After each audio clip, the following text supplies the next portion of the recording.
வணக்கம் டு கடவுள் துணை சேனல். இந்த வீடியோவில் எதை பற்றி பார்க்க போகிறோன்னு பார்த்தீங்கன்னா, பிரம்ம முகூர்த்தத்தில் பூஜை பண்ணுறனால கிடைக்கிற சிறப்பை தான் நம்ம பார்க்க போகிறோம். எப்போவுமே அதிகாலையில் எழுந்திரிக்கிறவங்க வாழ்க்கையில் நல்லா இருப்பாங்கன்னு நம்ம பெரியவங்களாம் சொல்லி நீங்கள் கேள்விப்பட்டிருக்கலாம். பிரம்ம முகூர்த்த நேரங்கிறது காலையில் 3 மணிலேருந்து 6 மணிக்குள்ளே தான்.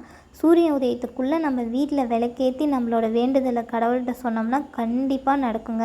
இது அனுபவபூர்வமான உண்மை. இல்லை என்னால் 3 மணிக்கு எந்திரிக்க முடியாது, 4 மணிக்கு எந்திரிக்க முடியாதுங்கிறவங்க 5 மணிக்கு கூட எந்திரிச்சு நீங்கள் விளக்கு பற்ற வைக்கலாங்க. குளிச்சுட்டு தான் பண்ணணுமா அப்படின்னா அதெல்லாம் இல்லை. நம்ம நான்வெஜ் சாப்பிட்ருந்தாலோ இல்லை குளிச்சு தான் ஆகணுங்கிற சூழ்நிலையில் இருந்தாலோ தான் நம்ம குளிக்கணும்.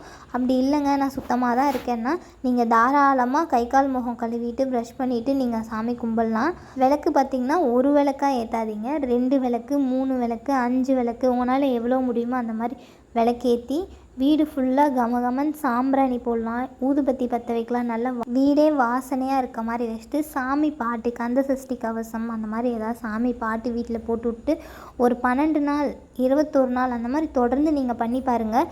கண்டிப்பாக அந்த வித்தியாசத்தை நீங்களே உணர்வீங்க. உங்களோட வேண்டுதல் ஏதாவது ஒரு வேண்டுதல், எனக்கு இந்த உடம்பு சரியாகணுங்க, இல்லை இந்த மாதிரி எனக்கு பணம் வரணும், இந்த கடன் அடைக்கணும், வீடு வாங்கணும், உங்களோட வேண்டுதல் எதுவாக இருந்தாலும் நீங்கள் அந்த பிரம்ம முகூர்த்தத்தில் விளக்கேற்றி கடவுள்கிட்ட சொல்லி பாருங்கள், கண்டிப்பாக நடக்குங்க.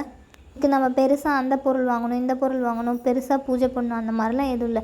சிம்பிளாக 2 விளக்கு, ஊதுபத்தி மனசார உங்கள் பிரார்த்தனையை கடவுள்கிட்ட கொடுங்க, கண்டிப்பாக அது நடக்கும். இதை நீங்கள் செஞ்சு பாருங்கள். மேலும் இந்த மாதிரி தகவல் தெரிஞ்சுக்க எங்கள் சேனலை லைக் பண்ணுங்கள், ஷேர் பண்ணுங்கள், சப்ஸ்கிரைப் பண்ணுங்கள். நன்றி, வணக்கம்.